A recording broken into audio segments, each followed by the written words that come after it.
Hello बच्चों, कैसे हो आप सब। एक बार फिर आ गए एक नई वीडियो के साथ। राधे राधे सभी को।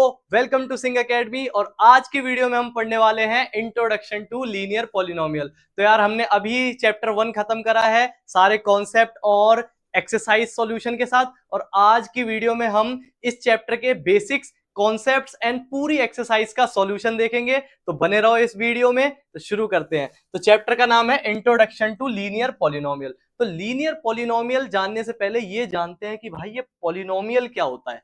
ठीक है, तो शुरू करते हैं आज की वीडियो को। पेन और कॉपी निकाल दो, ऐसे ही फोन पकड़ के मत बैठे रहो। पेन कॉपी लो, जो जो चीजें मैं बता रहा हूं उसे नोट करते जाओ साथ के साथ। ठीक है, चलो। तो भाई सबसे पहले चैप्टर का नाम इंट्रोडक्शन टू लीनियर पॉलिनोमियल। यार इस चैप्टर में आप क्या क्या चीजें देखने वाले हो। आप देखने वाले हो यार कि टर्म्स क्या होती हैं, वेरिएबल क्या होते हैं, कांस्टेंट, कोफिशिएंट, ये क्या होते हैं, इसकी बात करते हैं। तो सबसे पहले बात करते हैं बच्चों वेरिएबल की। तो वेरिएबल क्या होते हैं। देख, वेरिएबल का मतलब होता है अननोन। जो चीज अननोन है उसको हम वेरिएबल कहते हैं। फॉर एग्जाम्पल, अभी मेरे जेब में क्या रखा हुआ है या मेरे जेब में कितने रुपए हैं आपको नहीं पता, तो वो चीज आपके लिए वेरिएबल है, यानी कि अननोन है। और उसी को हम मैथ्स में किसी अल्फाबेट से रिप्रेजेंट करते हैं। ए से जेड में से किसी भी अल्फाबेट से हम रिप्रेजेंट करते हैं। जब हम बोलते हैं ना बचपन में कि मान लो मेरे पास एक्स रुपए हैं, उसकी एज वाई है, मतलब हमें नहीं पता कितनी है, तो अननोन के लिए हम कोई भी वेरिएबल इस्तेमाल कर लेते हैं। इसके बाद बात करते हैं यार ये कांस्टेंट क्या होता है। तो बच्चों जो चीज फिक्स होती है ना, फिक्स, उसको बोला जाता है कांस्टेंट। जैसे अगर मान लो मैंने अब आपको बता दें मेरे जेब में 100 रुपए हैं, तो अब वो चीज फिक्स है, तो उस चीज को कांस्टेंट कहा जाएगा। आई इतनी बात समझ में। तो इसके बाद इसको समझो कि यार ये लीनियर, ये जो अलजेब्रिक एक्सप्रेशन है इसको क्या बोलते हैं। यार अलजेब्रिक एक्सप्रेशन क्या होते हैं, जिसमें वेरिएबल एंड कांस्टेंट दोनों होते हैं। जिसमें आपको वेरिएबल, कांस्टेंट, प्लस माइनस ये सब नजर आते हैं ना, मैथ्स के उस फ्रेज को अलजेब्रिक एक्सप्रेशन बोला जाता है, जिसमें आपको वेरिएबल, कांस्टेंट, प्लस माइनस ये सब नजर आए। आई इतनी बात समझ में। अब ये टर्म्स क्या होती हैं और कोफिशिएंट क्या होता है, इसको हम आगे समझते हैं। चलो, तो आगे बढ़ते हैं। तो भाई बात करते हैं कि व्हाट इज पॉलिनोमियल, कि यार ये पॉलिनोमियल क्या होता है। तो देखो, पॉलिनोमियल किसे कहते हैं, variable with power whole number.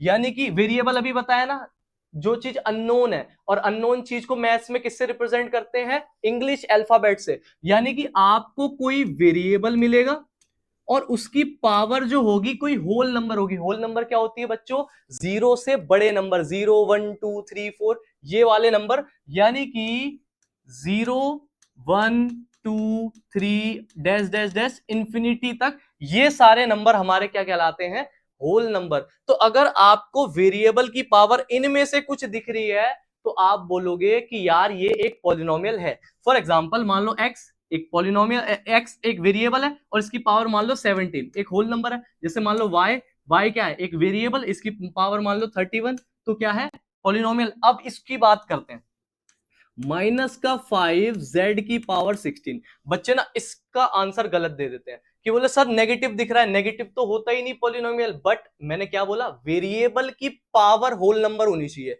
Variable कौन है, जेड, पावर क्या है 16, 16 एक होल नंबर है ना, दैट मींस ये एक पॉलिनोमियल है। उसके साथ अगर नेगेटिव नंबर लिखा है इससे कोई दिक्कत नहीं है, वेरिएबल की पावर पॉजिटिव होनी चाहिए, ये कंडीशन होती है पॉलिनोमियल की। आई इतनी बात समझ में। इसके बाद बात करते हैं यार, जब हमने जान लिया कि भाई पॉलिनोमियल क्या होते हैं, तो एक बार ये जान लेते हैं कि पॉलिनोमियल क्या नहीं होते हैं। नॉट अ पॉलिनोमियल की क्या कंडीशन है, तो सिंपल दो कंडीशन है कि अगर आपकी पावर नेगेटिव है बच्चों, अगर पावर आपकी नेगेटिव है तो वो आपका पॉलिनोमियल नहीं है। एग्जाम्पल के तौर पे मान लो मैंने लिख दिया a की पावर -3, तो -3 होल नंबर थोड़ी ना है, तो हम बोलेंगे भाई ये हमारा पॉलिनोमियल नहीं है। पर बच्चों आपको पता है, अगर मैं आपको ऐसे दे रहा हूं, देखो b की पावर -11, c की पावर -14, तो यार इसका आंसर तो बच्चा बच्चा बताएगा कि हाँ भाई पावर नेगेटिव है तो ये पॉलिनोमियल नहीं है। घुमाने के लिए कैसे देता है, घुमाने के लिए आपको ऐसे देता है, 1/d की पावर 12। अब बच्चे को लगेगा कि वेरिएबल है और पावर पॉजिटिव है तो ये एक पॉलिनोमियल है, बट यहीं पे गलती हो जाएगी कि ये एक पॉलिनोमियल नहीं है। देखो, अगर ये पावर नीचे अपॉन में पॉजिटिव है तो ऊपर जाके तो नेगेटिव हो जाएगी ना बच्चों। तो इस तरीके से आपको एग्जाम में घुमाया जाता है। तो इस चीज को आप याद रखना कि अगर अपॉन में दे रखा है पॉजिटिव, अगर अपॉन में पॉजिटिव करके दे रखा है तो ऊपर आके तो नेगेटिव हो जाएगा, और जब पावर आपकी नेगेटिव हो गई तो वो आपका पॉलिनोमियल नहीं कहलाता। और यहीं पे एक इस तरीके से भी आपको घुमा सकता है कि मान लो 1/x⁻13। अब बच्चे को लगेगा, मैं एग्जाम में पढ़ के गया था कि वेरिएबल की पावर अगर नेगेटिव हो ना तो वो पॉलिनोमियल नहीं होता, मतलब ये पॉलिनोमियल नहीं है। बट यहीं पे गलती हो गई ना कि भाई नीचे नेगेटिव है ना, ऊपर जाके तो पॉजिटिव हो जाएगा, तो ये पॉलिनोमियल बन गया। ऐसा लग रहा था देखने पे कि ये पॉलिनोमियल नहीं है, कि वेरिएबल की पावर तो नेगेटिव है, बट नीचे नेगेटिव है ना, ऊपर जाके तो पॉजिटिव हो गया, और पॉजिटिव हो गया तो इस कंडीशन को फॉलो करने लग गया, तो ये पॉलिनोमियल है। अच्छा, तो ये चीज आपको याद रखनी है, जिसपे मैंने बॉक्स बनाया है, इस तरीके से आपको एग्जाम में घुमाया जाता है। इसके बाद बात करते हैं सेकंड कंडीशन की, कि अगर आपका पावर फ्रैक्शन में हो ना बच्चों, तब भी वो पॉलिनोमियल नहीं कहलाता। फ्रैक्शन में होने का क्या मतलब है, जैसे मान लो x की पावर 3/2, जैसे मान लो y की पावर 7/11, मतलब कुछ इस तरीके की सिचुएशन पावर फ्रैक्शन में है, तो वो पॉलिनोमियल नहीं है। अब इसमें आपको कैसे घुमाता है, ध्यान से सुनना। मान लो ऐसे देखो, x की पावर ऐसे 7 करके लिख दिया अंडर रूट के अंदर, x की पावर 7 करके लिख दिया अंडर रूट के अंदर, तो ध्यान सुनना यार, जब ये अंडर रूट हटता है ना तो पावर 1/2 आती है, मतलब अपॉन में 2 आ जाता है। जब ये अंडर रूट हटता है तो अपॉन में 2 आ जाता है। तो मेरे को एक बात बताओ, अभी जब ये अंडर रूट में था तो ऐसा लग रहा था कि x की पावर 7 है, यानी कि पॉजिटिव है, ये चीज वेरिएबल की पावर होल नंबर है, पर रूट में भी तो था। तो जब ये रूट हटा तो अपॉन में 2 आ गया, तो ये पॉलिनोमियल नहीं है। तो समझ आया कि आपको कैसे आपको घुमाया जाएगा एग्जाम में, कि यार पावर को ना अपॉन में करके दे देगा, लगेगा लगेगा कि पॉलिनोमियल है, बट नहीं है। ऐसी पावर को अपॉन में करके दे देगा नेगेटिव पावर के साथ, लगेगा कि पॉलिनोमियल नहीं है, बट वो होगा, क्योंकि नीचे नेगेटिव है ऊपर जाके पॉजिटिव हो जाएगा। सेम ऐसे ही इसमें लग रहा है कि यार पावर तो पॉजिटिव है, बट अंडर रूट में है ना बच्चों, अंडर रूट में है तो अंडर रूट हटेगा तो अपॉन में 2 आएगा, तो ये तो फ्रैक्शन बन गया। अब बच्चे इस चीज को याद कर लेते हैं कि अंडर रूट में अगर होता है ना तो वो पॉलिनोमियल नहीं होता। बट यहीं पे देखो, अगर मान लो मैंने आपको ये दिया अंडर रूट में y की पावर 16, अभी अभी मैंने बताया कि जब रूट हटता है तो अपॉन में 2 आ जाता है, तो यार ये 2 से तो 16 कट जाएगा तो 8 आएगा। यानी कि सर, अब मुझे समझ आ गया, अगर अंडर रूट में वेरिएबल की पावर ऑड नंबर हो ना तो वो पॉलिनोमियल नहीं होगा। क्यों? क्योंकि ऑड नंबर 2 से डिवाइड नहीं होगा, तो वो फ्रैक्शन में रह जाएगा, तो वो पॉलिनोमियल नहीं होगा। और अगर इवन पावर हुई ना तो अपॉन में 2 आएगा, और इवन नंबर तो 2 से कट जाएगा ना, तो वो पॉलिनोमियल बन जाएगा। तो इतनी सिनेरियो को आपको याद रखना है कि पॉलिनोमियल क्या होते हैं, क्या नहीं होते, और किस तरीके से आपको एग्जाम में घुमाया जा सकता है। जिसमें मैंने बॉक्स बनाया ना बच्चों, वो है आपके ट्रैप्स, जिसमें बच्चा फंसता है। ये चीजें इसमें ना बच्चा फंसता है, तो इन बॉक्स को आपको बहुत अच्छे से समझना है। आगे बढ़ते हैं। तो पॉलिनोमियल क्या होते हैं और क्या नहीं होते, ये अपने को समझ आ गया। चलो आगे बढ़ते हैं। इसके बाद टाइप्स ऑफ पॉलिनोमियल। भाई पॉलिनोमियल कितने टाइप्स के होते हैं, तो यार पॉलिनोमियल जो है on the basis of terms 3 type के होते हैं, मोनोमियल, बाइनोमियल और ट्राइनोमियल। मोनोमियल किसे कहते हैं, जिसमें एग्जैक्टली वन टर्म हो उसे मोनोमियल कहते हैं, जिसमें एग्जैक्टली टू टर्म्स हो उसे बाइनोमियल, और जिसमें एग्जैक्टली 3 टर्म्स हो उसको ट्राइनोमियल। एग्जाम्पल के तौर पे बच्चों, जैसे मान लो 9x की पावर 5, जैसे 7y की पावर 16, मतलब जिसमें एग्जैक्टली वन टर्म है, एक ही टर्म है ना, एक ही टर्म, मतलब कहने का मतलब सवाल में प्लस माइनस नहीं दिख रहा, एक सिंगल एक टर्म दिख रही है। जैसे मान लो मैंने लिख दिया 16z की पावर 12, तो एक सिंगल टर्म है, इसको बोला जाता है मोनोमियल। अच्छा, बाइनोमियल किसको कहते हैं, बाइनोमियल कहते हैं जैसे मान लो 8y की पावर 6 प्लस 9z की पावर 2, तो इसमें कितने टर्म्स दिख रहे हैं, 2 टर्म्स। देखो एक ये मतलब दो एल्जेब्रिक एक्सप्रेशन को प्लस या माइनस से सेपरेट करके लिख रखा है। देखो 2 है ना, तो इसको बोलते हैं बाइनोमियल। जैसे मान लो मैं लिख दिया 7a की पावर 6 माइनस 8b की पावर 2, तो 2 है ना, तो इसको क्या बोलते हैं, बाइनोमियल। ट्राइनोमियल समझ गए हो क्या, जिसमें आपके कितने होते हैं बच्चों, 3 होते हैं, 3 है ना, 3 टर्म्स होते हैं। जैसे मान लो 12x की पावर 7 माइनस 13 y की पावर 2 प्लस 15। तो ये आपका क्या है, ट्राइनोमियल। आई बात समझ में? मोनोमियल सिंगल टर्म, बाइनोमियल दो टर्म्स, अच्छा बीच में प्लस भी हो सकता है माइनस भी हो सकता है, और यहां से आपको समझ आया ट्राइनोमियल जिसमें तीन टर्म्स होती है, तीन टर्म्स है ना, प्लस भी हो सकता है माइनस भी हो सकता है। तो इसको बोला जाता है types of polynomial on the basis of term. Term के हिसाब से पॉलिनोमियल तीन टाइप का होता है, मोनोमियल, बाइनोमियल और ट्राइनोमियल। तो क्या किसी और बेसिस पे भी होता है? हाँ। इसके बाद हम पढ़ते हैं बच्चों डिग्री। डिग्री बहुत इंपॉर्टेंट टर्म है भाई इस चैप्टर का। डिग्री, डिग्री किसे कहते हैं? Highest power of variable in the polynomial. Polynomial में वेरिएबल की हाईएस्ट पावर को डिग्री कहते हैं। आई रिपीट, पॉलिनोमियल में वेरिएबल की हाईएस्ट पावर को डिग्री कहते हैं। एग्जांपल के तौर पे मान लो मैंने एक पॉलिनोमियल लिखा 9x स्क्वायर प्लस 12x की पावर 13 प्लस 2। जैसे मान लो मैंने आपके सामने एक पॉलिनोमियल लिखा, पॉलिनोमियल है, पहले तो ये देखो भाई वेरिएबल की पावर पॉजिटिव है, वेरिएबल की पावर पॉजिटिव है मतलब होल नंबर, तो हाँ पॉलिनोमियल तो है। अब इसके बाद देख लो हाईएस्ट पावर कितनी है वेरिएबल की, तो यार मेरे को वेरिएबल की हाईएस्ट पावर 13 दिख रही है, तो मैं बच्चों बताऊं क्या बोलूंगा? मैं बोलूंगा कि इसकी डिग्री क्या है, इसकी डिग्री 13 है। अच्छा, तो सर जो हाईएस्ट पावर नजर आ रही है उसको कह देना है।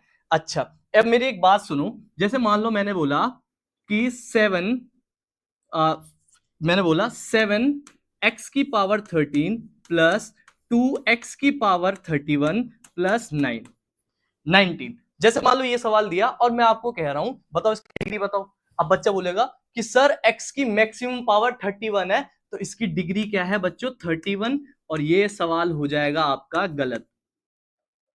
अभी तो सर आपने बताया कि हाईएस्ट पावर को डिग्री कहते हैं, तो बताया तो हाईएस्ट पावर, मेरे भाई ये पॉलिनोमियल ही नहीं है। सर क्यों पॉलिनोमियल नहीं है? अरे यार देखना अपॉन में है, अपॉन में है, तो अगर ये ऊपर आएगा, अगर ये ऊपर आएगा तो पावर नेगेटिव नहीं हो जाएगी? और पावर नेगेटिव हो गई मतलब ये तो पॉलिनोमियल ही नहीं है।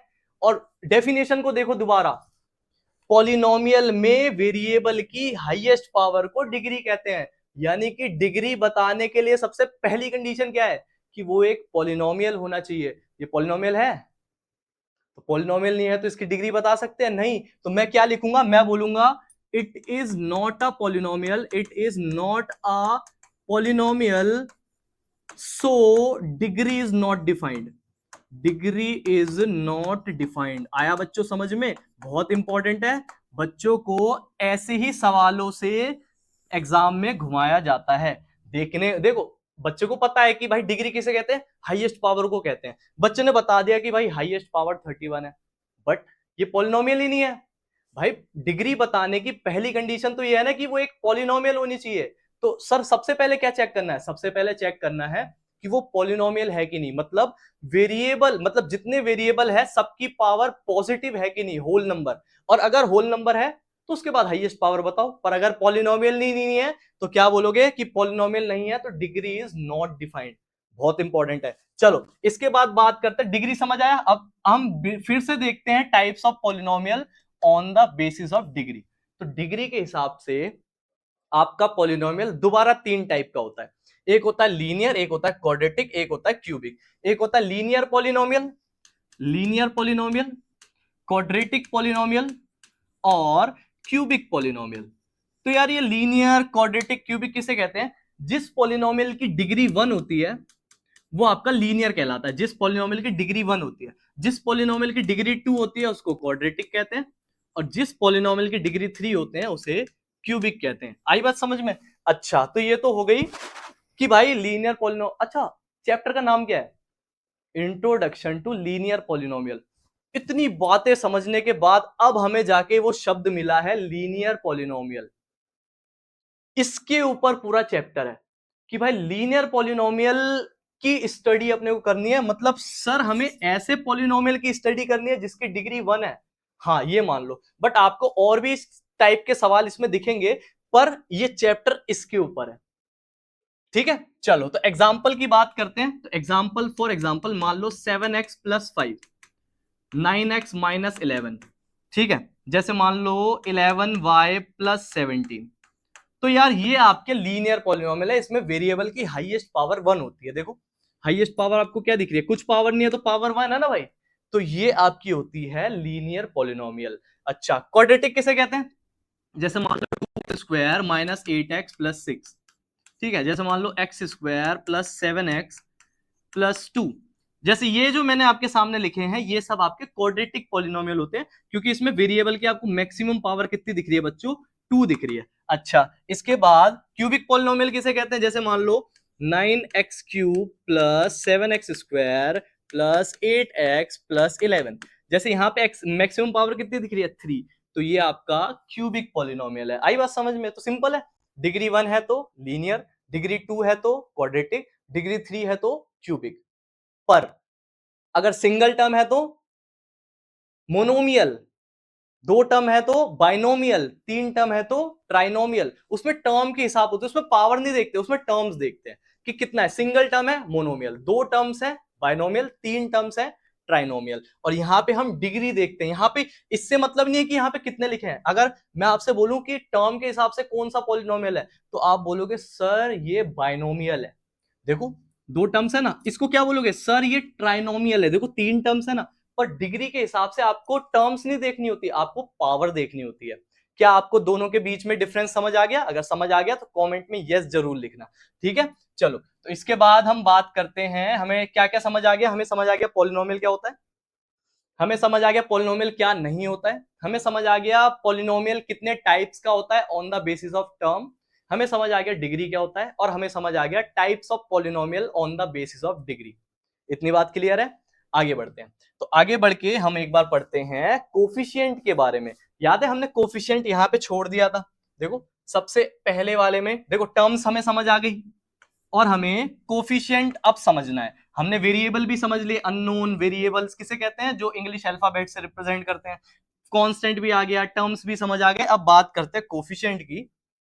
तो भाई कोफिशिएंट क्या होता है, चलो कोफिशिएंट क्या होता है, तो भाई कोफिशिएंट क्या है, कोफिशिएंट आपका बच्चों, कोफिशिएंट आपका या तो वेरिएबल होता है, या तो नंबर होता है, या तो वेरिएबल होता है या तो नंबर होता है, विच इज इन मल्टीप्लाई। मतलब वेरिएबल या फिर नंबर जो कि मल्टीप्लाई में होता है उसको कोफिशिएंट कहते हैं। एग्जांपल से समझते हैं, जैसे मैं कह रहा हूं, मैं बोल रहा हूं कोफिशिएंट ऑफ x की पावर 5 क्या है, तो मैं आपसे पूछना चाह रहा हूं कि x के पावर 5 के साथ कौन सा नंबर या वेरिएबल मल्टीप्लाई में है। तो देखो x की पावर 5 के साथ कौन मल्टीप्लाई में है, 3, तो मैं इसका आंसर क्या लिख दूंगा बच्चों कि x की पावर 5 का कोफिशिएंट क्या है, 3।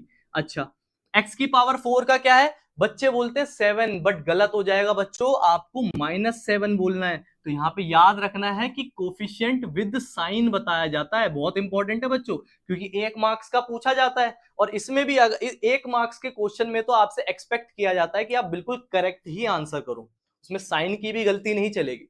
तो आपको क्या बोलना है, -7। अच्छा एक्स क्यूब का क्या है, तो एक्स क्यूब के साथ क्या लिखा हुआ है, पूरा बच्चों पूरा, π/2 है ना, तो पूरा आपको बताना है π/2। अच्छा एक्स स्क्वायर का कोफिशिएंट क्या है, तो भाई जिसके साथ कुछ नहीं होता उसके साथ क्या होता है, 1, यानी कि एक्स स्क्वायर का कोफिशिएंट क्या है बच्चों, 1 है ना। अच्छा एक्स का कोफिशिएंट क्या है, 9/5, माइनस का 9/5, विद साइन बताना है ना, तो विद साइन बताएंगे तो क्या आएगा, -9/5। अच्छा अब इसका बताओ, कोफिशिएंट ऑफ x की पावर 6, क्या आपको इस पूरे सवाल में x की पावर 6 नजर आ रही है, नहीं ना, तो क्या होगा इसका कोफिशिएंट, 0। या देखो जब यहाँ पे x की पावर 6 है ही नहीं तो उसका कोफिशिएंट क्या होगा, 0। या आप इसको ऐसे मान के चलो कि इससे जस्ट पहले रहा होगा 0x की पावर 6। अब 0x की पावर 6 क्या हो जाएगा बच्चों, ये सवाल में होगा ही नहीं, बट यहां से देखा तो जा सकता है ना, इसका कोफिशिएंट क्या है, 0। तो आप सिंपल समझ लो कि भाई जो चीज सवाल में है ही नहीं उसका कोफिशिएंट क्या होगा, 0 होगा ना। चलो तो यहां से हमें समझ आ गया कि ये कोफिशिएंट क्या होता है। इतनी बात क्लियर है, आगे बढ़े।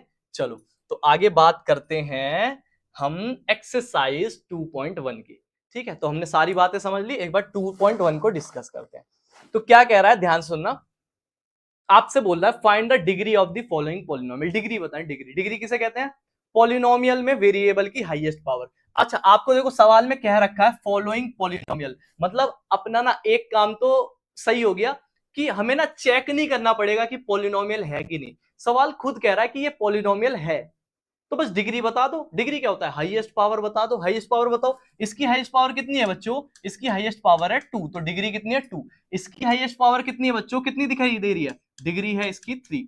अच्छा इसकी डिग्री क्या है, सर इसमें तो वेरिएबल ही नहीं है, वेरिएबल होता तो उसकी हाईएस्ट पावर बताता ना। तो अच्छा मेरे को एक बात बताओ, वेरिएबल नहीं है तो मैं चलो कोई वेरिएबल मान लेता हूं, उसकी पावर 0 मान लेता हूं, कि कोई नहीं है तो उसकी पावर 0, क्यों, क्योंकि किसी भी वेरिएबल की पावर 0 क्या होता है 1। तो अगर -9 की पावर ऐसे x की पावर 0 लिखी है तो इसका मतलब ये 1 है, तो ये -9 ही है, पर इसको ऐसे भी लिखा जा सकता है। तो यहां से समझ आ रहा है इसकी डिग्री क्या है बच्चों, 0। तो ये याद रखना है कि अगर एक सिंपल सा एक नंबर दे रखा है उसकी डिग्री पूछी जा रही है तो उसकी डिग्री क्या होगी, 0। अच्छा इसकी डिग्री बताओ, देखो z दिख रहा है, z, और z की मैक्सिमम पावर कितनी दिख रही है, देखो मैं कुछ भी पावर नहीं है तो 1 है, तो इसकी डिग्री क्या है बच्चों, 1। अच्छा चलो अगर मैं आपसे कुछ सवाल पूछता कि भाई डिग्री 1 है तो इसका नाम क्या है, तो ये है लीनियर पॉलिनोमियल। अच्छा इसकी डिग्री 2 है तो नाम क्या है, क्वाड्रेटिक पॉलिनोमियल। डिग्री 3 है तो इसका नाम क्या है, क्यूबिक पॉलिनोमियल। ये तो आपने डिग्री के हिसाब से नाम बता दिया, अब मेरे को आप बताओ टर्म्स के हिसाब से। अच्छा देखो इसमें टर्म्स कितने हैं, 2, तो क्या है बाइनोमियल। सिंगल टर्म है सिंगल, तो मोनोमियल। इसमें कितने टर्म है, 3 टर्म है, तो ट्राइनोमियल। इसमें इसमें भी 3 टर्म है तो नाम क्या होगा, ट्राइनोमियल। आई बात समझ में, ये 6 नाम है ना, बच्चे बड़े कंफ्यूज रहते हैं। देखो टर्म्स के लिए आपको देखना है कि कितने टर्म्स है, कि कितने टर्म्स है, तो उस हिसाब से आप बता दोगे, उस हिसाब से आप बता दोगे कि भाई टर्म्स के हिसाब से वो कौन सा पॉलिनोमियल है। और डिग्री के लिए आप क्या करोगे, पावर को देखोगे, पावर 1 है तो लीनियर, 2 है तो क्वाड्रेटिक, 3 है तो क्यूबिक। क्लियर है इतनी बात, चलो आगे बढ़ते हैं। इसके बाद राइट पॉलिनोमियल ऑफ डिग्री 1 2 3, कह रहा है आप ना एक पॉलिनोमियल लिख के दिखाओ जिसकी डिग्री 1 2 और 3 होनी चाहिए। तो यार देखो ना, अभी तो मैंने एग्जांपल दिया, देखो अभी तो एग्जांपल दिया है, इस चीज को जरा नोटिस करो, देखो इसको। यार ये जो मैंने आपको एग्जांपल्स दिए हैं ये डिग्री 1 के हैं, जो एग्जांपल दिए हैं वो डिग्री 2 के हैं, और जो एग्जांपल दिया है वो डिग्री 3 का है। तो आपसे ऐसे ही 3 एग्जांपल मान रहा है पॉलिनोमियल के कि डिग्री 1 होना चाहिए, 2 होना चाहिए और 3 होना चाहिए। चलो तो जल्दी से बता देते हैं। ओके बड़े आगे हैं? चलो तो इसकी हम बताते हैं, आंसर नंबर 2 की बात करते हैं। तो आंसर नंबर 2 क्या होगा बच्चों, देखो जैसे मान लो मैंने लिख दिया 5x + 7, तो यहाँ पे पावर मैक्सिमम 1 है तो डिग्री क्या हो जाएगी इसकी 1। अच्छा जैसे मान लो मैंने लिख दिया 2x² - 7x + 13, तो यहाँ पे आपको मैक्सिमम पावर क्या दिख रही है 2, तो इसकी डिग्री 2 हो गई। जैसे मान लो 13x⁵ + 9, 13x⁵ लिखना है, नहीं 3 लिखनी है ना भाई, डिग्री 3 चाहिए तो मैक्सिमम पावर 3 होनी चाहिए। 17x² + 2, तो यहाँ पे आपको मैक्सिमम पावर 3 दिख रही है तो डिग्री क्या हो जाएगी आपकी 3। क्लियर है इतनी बात, चलो तो इसके बाद बात करते हैं third question, what are the coefficient of x² and x³ कह रहा है x² और x³ का कोफिशिएंट क्या है। तो यार बताओ x² के साथ क्या लिखा हुआ है 6, प्लस का 6 है ना 6, और x³ के साथ क्या लिखा हुआ है -3, तो हो तो गया यार। आंसर थर्ड हम बता सकते हैं, आंसर थर्ड देखो कोफिशिएंट ऑफ x², तो क्या बोलोगे बच्चों, कोफिशिएंट ऑफ x² बच्चों बोलोगे 6, और कोफिशिएंट ऑफ x³ क्या बोलोगे बच्चों, -3, है ना। साइन के साथ बताना होता है, ये अभी भी मैं बोल रहा हूं कोफिशिएंट में बच्चे गलती कर देते हैं, देखते हैं कि x³ के साथ तो 3 लिखा है, साइन के साथ -3। क्लियर इतनी बात, चलो तो हमने 3 क्वेश्चन कर लिए, बात करते हैं चौथे क्वेश्चन की। कह रहा what is the coefficient of z in the polynomial this, कह रहा इसमें z का कोफिशिएंट क्या है।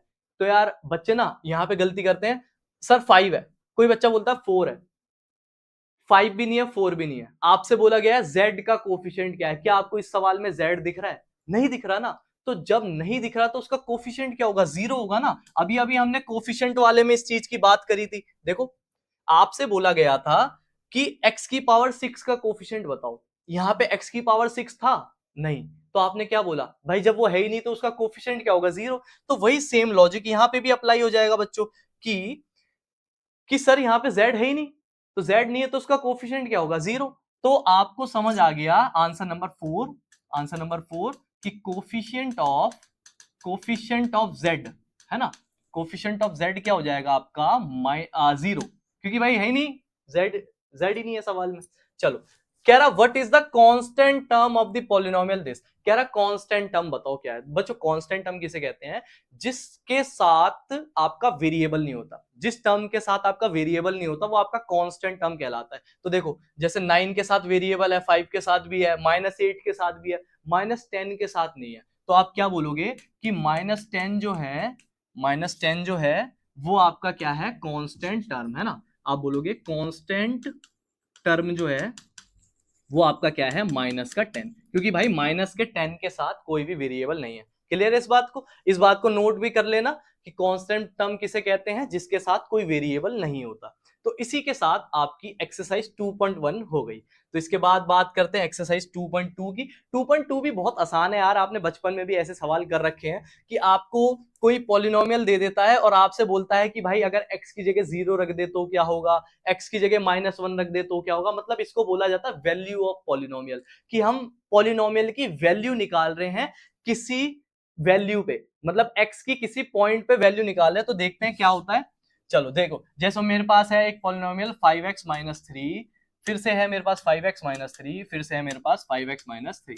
अब मेरे को क्या करना है, इसमें x की जगह 0 रखना है, x की जगह -1 रखना है और x की जगह 2 रखना है। देखो कैसे करेंगे। तो मैंने क्या करा, मैंने x की जगह 0 रख दिया, तो 0 रख दिया तो देखो ये वाला पार्ट तो गया, तो बचेगा क्या, सिर्फ -3। क्यों यार, किसी भी नंबर के 0 से मल्टीप्लाई करेंगे 0 होएगा ना, मतलब ये तो सवाल से खत्म हो गया ना, क्या बचा, -3। चलो आगे बढ़ते हैं, वैल्यू रखते हैं -1। तो -1 रखा, ध्यान से, तो ये हो जाएगा -5 और ये हो जाएगा -3, माइनस माइनस प्लस, तो -8 इसका आंसर आ जाएगा। इसकी बात करते हैं, x की जगह रखा मैंने 2, तो 2 रखने पर ये हो जाएगा आपका 10 और 10 -3, तो आंसर आ जाएगा 7। कितना इजी सवाल था यार, ये तो बचपन में भी आपने कर रखे होंगे कि हमने सिर्फ क्या करा, x की वैल्यू पॉलिनोमियल में पुट कर दी, जो भी वैल्यू कह रहा था वो हमने x की जगह रख दी, और ये जो हमारा आंसर आया है इसको क्या बोलते हैं, वैल्यू ऑफ पॉलिनोमियल। ठीक है, चलो तो बात करते हैं क्वेश्चन नंबर सेकंड की। क्वेश्चन नंबर सेकंड भी क्या है, बिल्कुल सेम वही है, बस थोड़ा पॉलिनोमियल जो है वो पिछली बार लीनियर था, इस बार क्वाड्रेटिक दे दिया। ठीक है, चलो तो बात करते हैं, इस सवाल को लिख लेते हैं यार। ठीक है, ये हमने लिख लिया इस सवाल को।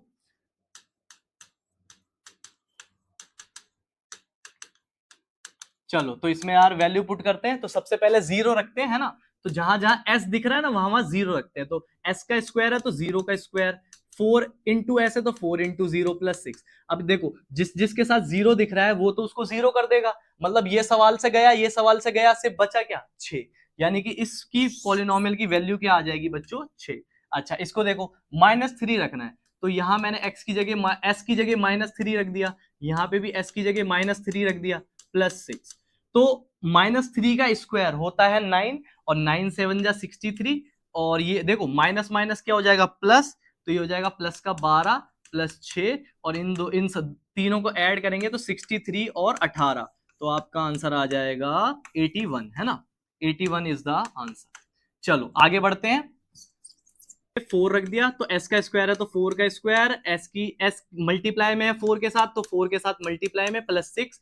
4 का स्क्वायर क्या होता है, 16, तो 16 इंटू 7, और ये हो जाएगा 16 + 7। इसकी मल्टीप्लाई करूंगा तो आएगा बच्चों 112, और इनको सॉल्व करूंगा तो आएगा बच्चों आपका माइनस का 10, तो इसका आंसर आ जाएगा 102। आई बात समझ में। तो इस तरीके से आप पॉलिनोमियल की वैल्यू निकालते हो, कुछ नहीं करना यार, जो बोला जा रहा है वेरिएबल वो हमने यहाँ पे पुट कर दिया, आंसर आ गया। इसको क्या बोला जाता है, वैल्यू ऑफ पॉलिनोमियल। आगे बढ़ते हैं, तो आगे बढ़ते हैं भाई क्वेश्चन नंबर, अब आपके आ गए यार वर्ड प्रॉब्लम, और वर्ड प्रॉब्लम में अपने भाई कॉपी पेन निकाल लो, और यही समझना सबसे ज्यादा टिपिकल होता है बच्चों के लिए। तो बहुत ध्यान से मेरी बातों को सुनना, जो जो मैं कह रहा हूं, और नोट डाउन करते जाना, और प्रैक्टिस जरूर करना यार। ठीक है भाई, आप देखो मैं आपको एक बात बताता हूं कि होता क्या है कि बच्चे 2 घंटे की 2.5 घंटे की वीडियो देख लेते हैं, उससे कुछ नहीं होगा, उससे बस आपने मतलब समझ लिया चीजों को, पर आपको आ गया है इस चीज का कोई उस चीज की कोई गारंटी नहीं है कि आपको वो चीज आ गई है, आपने बस समझ ली है। आएगा कब, जब आप उसकी प्रैक्टिस करोगे, रिवीजन करोगे बार बार। मतलब अगर आप एक बार समझ के दूसरी बार नहीं कर पा रहे, खुद से देख देख के करो, फिर बिना देखे करो, और बिना देखे करना बहुत जरूरी है, समझ रहे हो। तो सिर्फ समझ लेने से कुछ नहीं होगा, आपको रिवाइज भी करना पड़ेगा। चलो तो आगे बढ़ते हैं। तो क्या कह रहा है, the age of Sahil mother is 3 times the Sahil's present age. कह रहा है साहिल की मम्मी साहिल की एज की 3 गुना है। कहने का मतलब अगर साहिल 10 साल का है तो उसकी मम्मी 30 साल की है, अगर साहिल 11 साल का है तो उसकी मम्मी 33 साल की है, अगर साहिल आपका समझ लो 12 साल का है तो उसकी मम्मी 36 साल की है। समझ रहे हो, यानी कि 3 गुना। तो अगर साहिल x साल का है तो उसकी मम्मी कितने साल की हुई, 3x हुई ना। आप हर बार 3 से मल्टीप्लाई कर रहे हो, है ना। तो यहाँ पे भी अगर 3 से मल्टीप्लाई करोगे तो x की मल्टीप्लाई 3 से करोगे क्या हो जाएगा, 3x। तो यहां से अपने को क्या समझ आ रहा है, यहां से अपने को समझ आ रहा है कि अगर साहिल x साल का है, लेट प्रेजेंट एज ऑफ, है ना, प्रेजेंट एज ऑफ साहिल, साहिल की मैंने प्रेजेंट एज को मैंने मान लिया सालील, अच्छा सालील है, तो सालील की, है ना, प्रेजेंट एज ऑफ सालील को मैंने मान लिया एक्स। तो प्रेजेंट एज ऑफ शालील की मम्मी, है ना, शालील मदर, कितना हो जाएगा, 3x। अच्छा, तो ये मैंने मान लिया 3x। तो ये हमने पहली लाइन को डिकोड कर लिया कि भाई उसकी मम्मी सालील की मम्मी सालील की एज की 3 गुना है, तो सालील अगर x है तो उसकी मम्मी 3x है। कह रहा 5 साल बाद, अब मैं आगे पढ़ ही नहीं रहा, मैं सिर्फ इतना देख रहा है आफ्टर 5 ईयर, तो मैं 5 साल बाद की बात करता हूं, 5 ईयर्स लेटर, है ना भाई, 5 ईयर्स लेटर। मेरे को एक बात बताओ बच्चों कि 5 साल बाद एज ऑफ सालील कितना हो जाएगा, मेरे हिसाब से x+5 हो जाएगा। खुद सोचो ना यार, मान लो अभी आप 14 साल के हो, तो आज से 5 साल बाद कितने के हो जाओगे, 19 के। कैसे बताया, जितने साल आगे गए अपने एज में वही ऐड कर लिया। तो वही चीज तो यहाँ पे है कि वो अभी x साल का है, तो 5 साल बाद कितना हो जाएगा सर, जितने साल आगे जा रहे हो उतना उसमें ऐड कर दो, तो x+5। अच्छा, एज ऑफ उसकी मम्मी बताओ, एज ऑफ सालील मदर।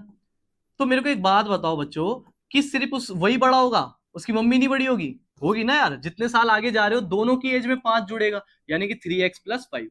तो ये हमने लिख लिया कि भाई 5 साल बाद सालील हो जाएगा इतने साल का और उसकी मम्मी हो जाएगी इतने साल की। अभी हमने सवाल को पढ़ा ही नहीं, हमने देखा, हमने पहली लाइन को डिकोड करा और हमने देखा 5 साल बाद, तो हमने 5 साल बाद की कहानी लिख दी। आगे बढ़ते हैं, कह रहा their age will add up to 70।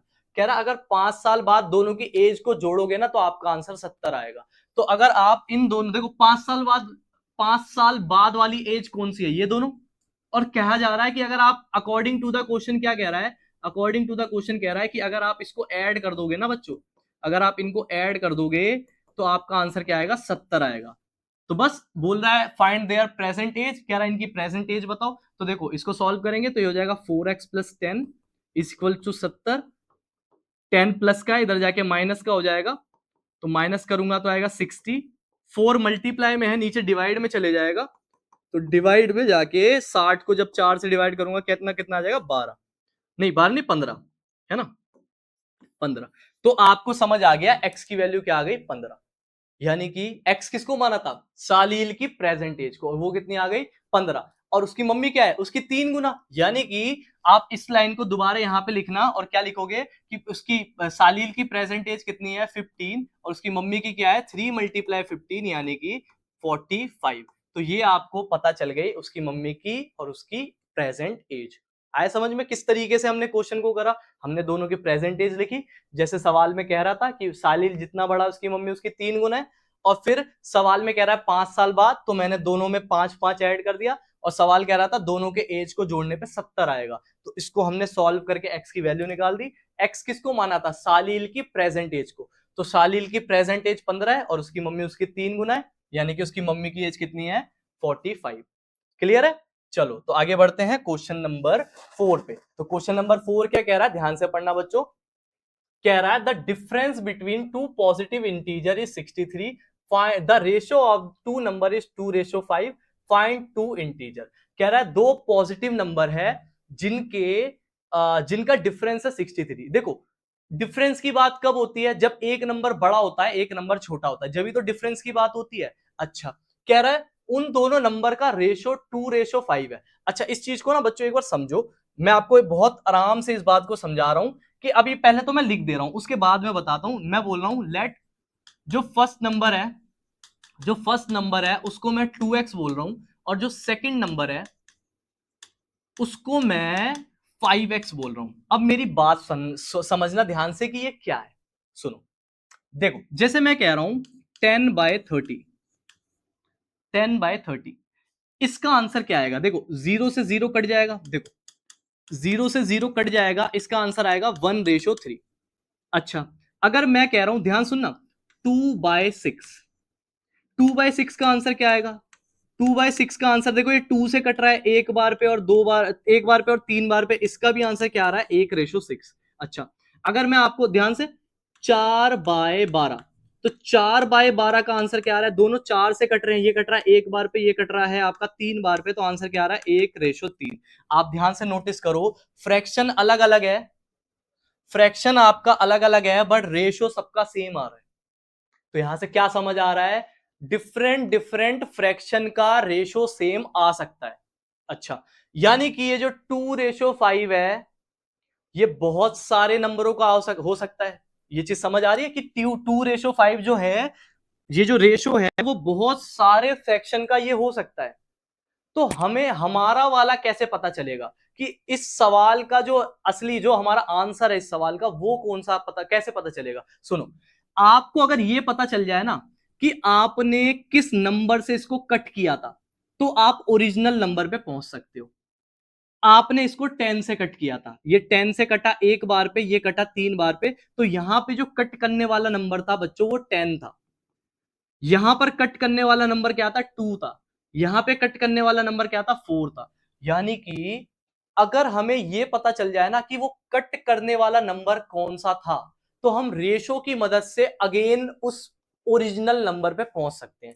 कहने का मतलब, अगर मान लो मेरे पास रेशो ये है, और अब मैं तुम्हें बता रहा हूं कि कट करने वाला नंबर जो था वो 10 था, तो अगर आप इस रेशो की मल्टीप्लाई, जो आपको रेशो दिख रहा है, इनकी मल्टीप्लाई 10 से कर दोगे, तो आप ओरिजिनल नंबर पे पहुंच जाओगे। अगर आप ध्यान से, अगर आप इस रेशो की मल्टीप्लाई, जो कट करने वाला, इसमें कट करने वाला नंबर क्या था? 2, 2 से कर दोगे, तो आप ओरिजिनल नंबर पे पहुंच जाओगे। तो यही सेम लॉजिक यहां पे लगता है कि भाई, यहां पे जो कट, ये जो रेशो आई है, ये जो 2:5 आई है, ये किसी नंबर से हमने कट करा होगा। तो अगर मैं कट करा होगा तब ये रेशो आई है, तो अगेन अगर मैं मल्टीप्लाई कर दूं किससे कट करा था, तो मेरे को ओरिजिनल नंबर पता चल जाएगा। पर यार वो नंबर तो मुझे पता ही नहीं कि कट किससे किया था, तो वही तो हम इस सवाल में निकालेंगे। तो हमने क्या मान लिया कि हमने एक्स से कट करा था, हमें नहीं पता किससे कट करा, हमने एक्स से कट किया था। तो ये लॉजिक होता है यार इसके पीछे का, कि हम डायरेक्ट लिख देते हैं कि रेशो को, कि 2x मान लो, 5x मान लो, जो कि बच्चों को समझ नहीं आता। तो अब समझ आ गया होगा कि क्या लॉजिक होता है 2x और 5x मानने का। जैसे मान लो रेशो होता 7:9, तो मैं लिखता 7x 9x। तो समझ आ गया ना कि x किसको रिप्रेजेंट कर रहा है? वो नंबर जिससे फ्रैक्शन को कट किया होगा और आपका ये रेशो आया होगा। तो अगर रेशो से दोबारा ओरिजिनल में पहुंचना है, तो उस नंबर से मल्टीप्लाई कर दो। ठीक है, चलो तो आगे बढ़ते हैं, तो बात करते हैं भाई कि कैसे ये सवाल सॉल्व होएगा। सवाल तो यार सिंपल है। देखो, एक नंबर है 5x, एक नंबर है 2x, कह रहा है दोनों के बीच का डिफरेंस कितना है? 63। तो यार सिंपल सी कहानी है कि अगर मैं 5x में से माइनस कर देता हूं 2x को, देखो 5x बड़ा है ना, 2x छोटा है, तो 5x में से 2x को अगर मैं माइनस कर देता हूं, आंसर आएगा 63। तो ये हो जाएगा 21, 21 नहीं, ये हो जाएगा 3x इक्वल्स टू 63, तो x इक्वल्स हो जाएगा 63/3, तो x की वैल्यू आ जाएगी 21। ठीक है, तो देखो x की वैल्यू 21 आ गई, इसका क्या मतलब है? आपको वो कट करने वाला नंबर पता चल गया कि आपने कट किससे किया था? 21 से किया था। तो अब आप बता सकते हो कि जो फर्स्ट नंबर है वो क्या था? फर्स्ट नंबर जिसको आप 2x कह रहे थे, वो है 2 मल्टीप्लाई 21 यानी कि 42। और जो आपका सेकंड नंबर है जिसको आप 5x कह रहे थे, जिसको आप 5x कह रहे थे, वो क्या है? 5 मल्टीप्लाई 21 यानी कि 105। ये वो दो नंबर है, ये वो दो नंबर है 42 और 105, जिनका डिफरेंस 63 का है, और इनका रेशियो 2:5 आएगा। ध्यान से देखो, अगर आप 42 और 105 का रेशियो निकालोगे तो समझ तो आ गया कि ये 21 से कट होंगे। तो 21 से कट होगा 2 बार पे, 21 से कट होगा 5 बार पे, तो रेशियो आ गया 2:5। अब रेशियो से दोबारा ओरिजिनल नंबर पे पहुंचना है, तो मुझे क्या पता होना चाहिए था कि किससे कट किया? तो देखो मुझे समझ आ गया ना, 21 से कट करा, तो 2 की मल्टीप्लाई 21 से करी, 5 की मल्टीप्लाई 21 से करी, तो यार हमें ओरिजिनल नंबर मिल गए। आई समझ में क्या लॉजिक था इस पीछे, इस क्वेश्चन के बिहाइंड? ठीक है, चलो तो आगे बढ़ते हैं क्वेश्चन नंबर 5 पे। तो क्वेश्चन नंबर 5 क्या कह रहा है? Ruby has 3 times as many 2 rupees as she has 5 rupee coin। अच्छा, आपको कह रहा है कि अच्छा इसको ना एग्जाम्पल समझते हैं। जैसे मान लो आप ना अपनी मम्मी के पास गए और मम्मी से बोला मम्मी मेरे को ना 100 रुपए दे दो, तो मम्मी ने ना आपको 10 के सिक्के दिए और 5 के सिक्के दिए, ठीक है। अब मान लो आपको 8 जो कॉइन दिए वो 5 रुपए के दिए, ठीक है, और आपको जो मम्मी ने 6 कॉइन जो दिए वो 10 रुपए के दिए। इतनी बात क्लियर है कि 8 कॉइन 5 के दिए और 6 कॉइन 10 के दिए, तो आपके 100 रुपए हो गए। ध्यान से देखो, आपके 100 रुपए हो तो गए कि ये हो जाएगा आपके 40 रुपीज और ये हो जाएगा आपका 60 रुपी, यानी कि टोटल कितना बन रहा है आपका? टोटल बन रहा है 100। पर अगर मैं आपसे बोलूं आपके पास टोटल सिक्के कितने हैं, तो आप बोलोगे सर मेरे पास सिक्के जो हैं वो हैं 14, है ना भाई, 14 सिक्के हैं। तो वही लॉजिक हम यहां पे लगाएंगे, ध्यान से सुनना, कि आपको बोला जा रहा है कि ना एक लड़की है रूबी, जिसके पास 5 के सिक्के जो हैं, जिसके पास, ध्यान से, जो 5 रुपए के जो सिक्के हैं ना, और ये जो 2 रुपए के सिक्के हैं, 2 रुपए के सिक्के 3 गुना है 5 रुपए के सिक्के से। मतलब उसके पास 5 रुपए के जितने सिक्के हैं, 2 रुपए के सिक्के उसके 3 गुना है। मान लो 5 रुपए के सिक्के इसके पास 6 हैं, तो 2 रुपए के सिक्के इसके 3 गुना यानी कि 18 है। समझ रहे हो? अगर मान लो इसके पास 7 है 5 रुपए के सिक्के, तो 21 है 2 रुपए के सिक्के। ये सिचुएशन चल रही है 3 गुने का, ठीक है। तो यार इसमें हम लिख लेते हैं चीजों को कि let number of 5 rupees coin, 5 rupee coin को मैं मान लेता हूं एक्स, कि यार रूबी के पास 5 रुपए के जो सिक्के हैं वो एक्स हैं, और number of 2 rupees coin, 2 rupees coin को मैं मान लेता हूं बच्चों 3x, है ना, सवाल में 3x कह रहा है, 3 गुना है। 2 रुपए के सिक्के 5 रुपए के कंपैरिजन में 3 गुना है। अच्छा, सवाल में क्या कह रहा है? उसका टोटल 88 बन रहा है। उसका टोटल कितना बन रहा है? 88। मतलब उसके पास टोटल कितने रुपए हैं? 88 रुपए हैं। अब ना इस बात को ध्यान से सुनना, जो मैंने आपको एग्जाम्पल बनाया था ना, उससे आपको समझ आएगा कि ये क्या, इसके अब जो मैं करने जा रहा हूं वो क्या करने जा रहा हूं। सुनो, आपके पास 8 कॉइन थे 5 के, और आपके पास 6 कॉइन थे 10 के। आपने 100 रुपए बनाया, यानी कि आपके पास टोटल कितने रुपए हैं? 100 रुपए। वो 100 रुपए बनेगा कैसे? ध्यान से देखो, जो वैल्यू है सिक्के की, सिक्के की वैल्यू क्या है? 5 रुपए, और जितने सिक्के हैं उनकी मल्टीप्लाई कर दो। जो वैल्यू है सिक्के की और आपके पास जितने सिक्के हैं उनकी मल्टीप्लाई कर दो, तो आपको असल में पता चल जाता है कि आपके पास टोटल कितने रुपए हैं। तो वही लॉजिक यहां पे लगेगा कि सिक्के की वैल्यू क्या है? 5 रुपए, और आपके पास है कितने? एक्स। सिक्के की वैल्यू क्या है? 2 रुपए, और आपके पास है कितने? 3x। तो आपके पास टोटल कितने रुपए बन रहे हैं? 88। देखो ये लॉजिक है, सिक्के की जो वैल्यू है 5 रुपए और उसकी मल्टीप्लाई कर दी जितने आपके पास टोटल हैं। सिक्के की जो वैल्यू है 5 रुपए, आपके पास टोटल कितने हैं? 8, आपने मल्टीप्लाई कर दी। सिक्के की वैल्यू है 10 रुपए, आपके पास कितने हैं? 6, आपने मल्टीप्लाई कर दी। तो ऐड करके पता चल गया आपके पास कितने रुपए हैं टोटल? 100 रुपए। वही लॉजिक यहां लग रहा है कि वैल्यू है 5 रुपए, मल्टीप्लाई कर दी जितने वो हैं। वैल्यू है 2 रुपए, मल्टीप्लाई कर दी जितने वो हैं। तो मल्टीप्लाई करके ऐड करके पता चल जाएगा कि टोटल कितने रुपए हैं, और सवाल बता रहा है वो चीज टोटल कितना है? 88। चलो, तो ये हो जाएगा आपका 5x, ये हो जाएगा आपका 6x इक्वल्स टू 88। ऐड करूंगा आएगा 11x, और 11 मल्टीप्लाई में नीचे डिवाइड में चले जाएगा, तो डिवाइड करके आपका आंसर आ जाएगा 8, है ना भाई। तो आपको पता चल गया बच्चों x की वैल्यू 8 है। कहने का मतलब आपके पास 5 रुपए के सिक्के कितने हैं? 8, और 2 के कितने हैं? उसके 3 गुना। कहने का मतलब अगर ये 8 है तो ये इसका 3 गुना हो जाएगा, यानी कि 24। तो इस तरीके से आपको पता चल गया 5 के सिक्के कितने हैं और 2 के सिक्के कितने हैं। क्लियर इतनी बात? चलो आगे बढ़ते हैं। तो आगे बढ़ते हैं क्वेश्चन नंबर 6 पे। तो 6th क्वेश्चन क्या कह रहा है आपका? 6th क्वेश्चन कह रहा है, ध्यान सुनना, कि a farmer cut a 300 feet fence into 2 pieces of different size. अच्छा, उसके पास एक 300 फीट की फेंस है, उसके पास एक 300 फीट की फेंस है, और उसने 2 डिफरेंट साइज में इसको काटा। सपोज कर कुछ ऐसे काटा, मतलब एक छोटा एक बड़ा, डिफरेंट साइज का। अच्छा, और क्या कह रहा है? ध्यान सुनना, कह रहा है the longer piece is 4 time the shorter piece. जो लॉन्गर पीस है वो शॉर्टर पीस की 4 गुना है। कहने का मतलब कि अगर मान लो ये 10 है तो ये मतलब 4 गुना है, 4 गुने का हिसाब है कि अगर ये x है तो ये कितना है बच्चों, 4x है ना। अगर ये x है तो ये कितना है, 4x, 4 गुना। अच्छा, और क्या कह रहा है, बस आपको बोल रहा है बताओ हाउ लॉन्ग टू पीस, कह रहा है दोनों पीस कितने लॉन्ग है ये बताओ, और कुछ दे नहीं रखा।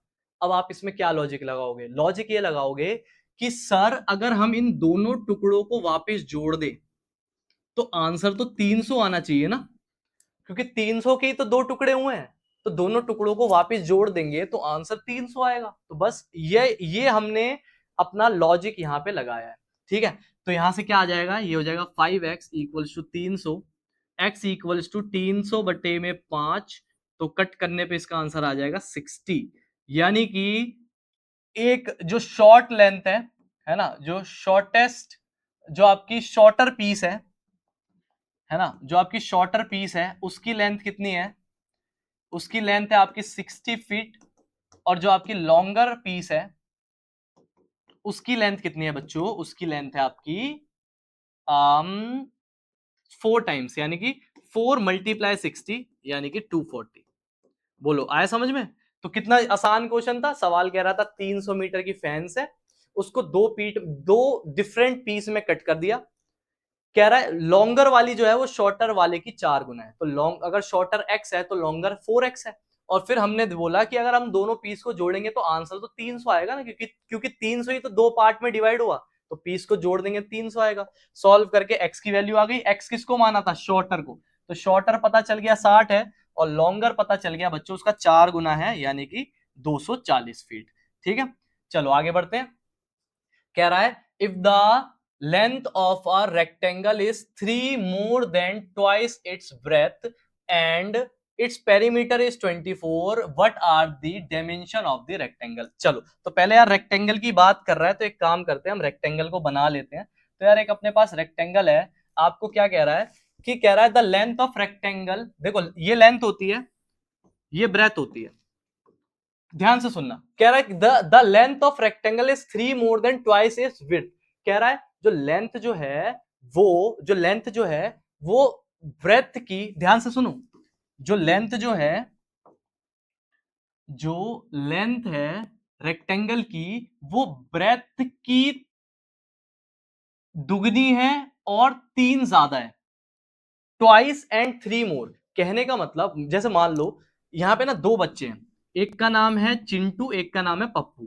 तो चिंटू कह रहा है, देखो चिंटू के पास जो है सपोज करो वो है इसके पास 23 रुपए, इसके पास कितने रुपए हैं 23, और इसके पास कितने रुपए हैं बच्चों 10 रुपए हैं। तो पप्पू आया चिंटू के पास और चिंटू को बताया कि भाई मेरे पास ना 10 रुपए हैं, तेरे पास कितने हैं। तो चिंटू ने बोला भाई मेरे पास पता है कितने हैं, तेरे पास जितने हैं ना उसके दुगने और 3 ज्यादा, तेरे पास जितने रुपए हैं मेरे पास उसके दुगने हैं और 3 ज्यादा है। तो पप्पू ने दिमाग लगाया, पप्पू ने बोला अच्छा दुगने हैं, तो दुगने कर लिए, दुगना करा और उसमें 3 और जोड़ दिया, तो उनने बोला अच्छा तेरे पास 23 रुपए हैं।